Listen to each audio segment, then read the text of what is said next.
फोंडा म्हणजे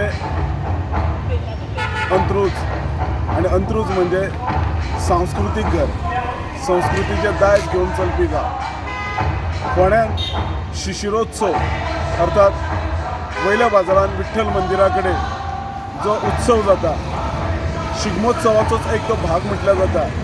असो शिशिरोत्सव एक 7-8 दीस चलता.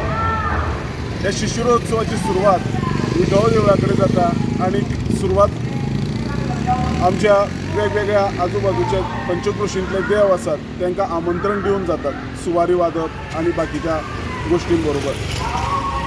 त्याच्या नंतर 4 दीस नाटकां जातात आणि नाटकां जाल्या उपरांत चवथ्या दिसा एक्चुली एक आगळो वेगळो कार्यक्रम आसता आणि त्या सगळ्या शिशिरोत्सवाचे सार त्या आगळ्या वेगळ्या कार्यक्रमांत म्हणजे वीरभद्राच्या मिरवणुकीन आसता.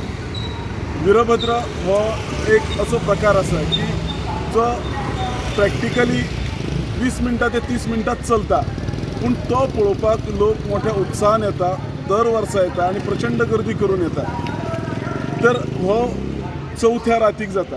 चवथ्या रातीक वीरभद्र जाता. तेच्या पयलीं एक मिरवणूक येता जाका आमी कलाकारांची मिरवणूक म्हणटा. पयलीं ताका एक वेगळो शब्द आशिल्लो, आयच्या जमान्या प्रमाणे आमी ताका कलाकारांची मिरवणूक अशें म्हणुया. तितून चले चलयांचो वेश करता आणि एक एंटरटेनमेंट म्हणून ती मिरवणूक येता. तितून एक न्हवरो आसता, वांगडा एक बोडकी आसता आणि पारंपारीक रित्यान तें सगळें जाता. ती जेन्ना देवळा मुखार पावता तेंच्या भितरल्यान एक तिरडी वयल्यान मडे व्हेले वता आणि एक अपशकून मुद्दाम घडयलो वता. हाचो अर्थ इतलोच आसता की जेन्ना तुमी कितें करतले कार्य, शुभ कार्य करतले जाल्यार ह्या गोष्टींची काळजी घेवची. आनी दुसरी गोष्ट आमी अशेंच म्हणटा केन्नाय की एकदां तें जावन गेलें की मागीर वर्सभर जावचें ना. सो होय तेच्या फाटल्यान एक उद्देश आसा की तें जावन गेलें. त्याच्या नंतर मागीर हरदास आपलें पुराण सांगता, गणपती नाचता आणि वीरभद्राक सुरवात जाता. वीरभद्र ही गोंयची जशी पारंपारीक एक सांस्कृतीक दायज आसा तशें तें फोंड्याचेंय आसा आणि फोंड्याचो वीरभद्र हो खूबच फामाद आसा. तर हो वीरभद्र जालो की दुसऱ्या दिसा गुलाल आसता. मागीर दुर्गस्तंभ उबारपाचो कार्यक्रम आसता. दुर्गस्तंभ हो एक सावरीचें झाड आमी खंय तरी आमचे शिमे भितर मारतात आणि ते सगळे भुरगे गुलाल खेळ्ळ्या नंतर ते वतान ते ओडी धाडटा. ओडी धाडल्या नंतर आमच्या दुर्गभटान स्त्रीस्थळ किंवा भुमीपुरुशाचें देवूळ आसा थंय ते तासून मागीर रातचे सगळे गांवचे भुरगे दादले एकठांय येता आणि ते उबे करतात आणि दुसऱ्या दिसा तीच गुडी म्हणून म्हणजे ताचे छप्पर बिप्पर लावन ताका तेजी पुजा केली वता.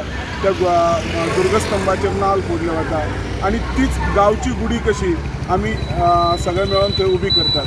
आणि मागीर भुमीपुरुशाच्या देवळान भुमीपुरुश सुद्दां एक युनीक देवूळ म्हणजे तुमकां गोंयांत खूब कमी देवळां दिसतलीं की जी भुमीपुरुश नांवान आसतलीं. भुमीचें दैवत तें.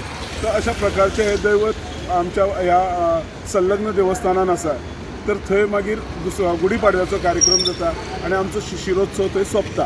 तर अशा प्रकारे दर वर्सा एक खास आकर्षण फोंड्याचें तें म्हणजे शिशिरोत्सव आणि शिशिरोत्सव वीरभद्र जो तुमी आतां पळयला.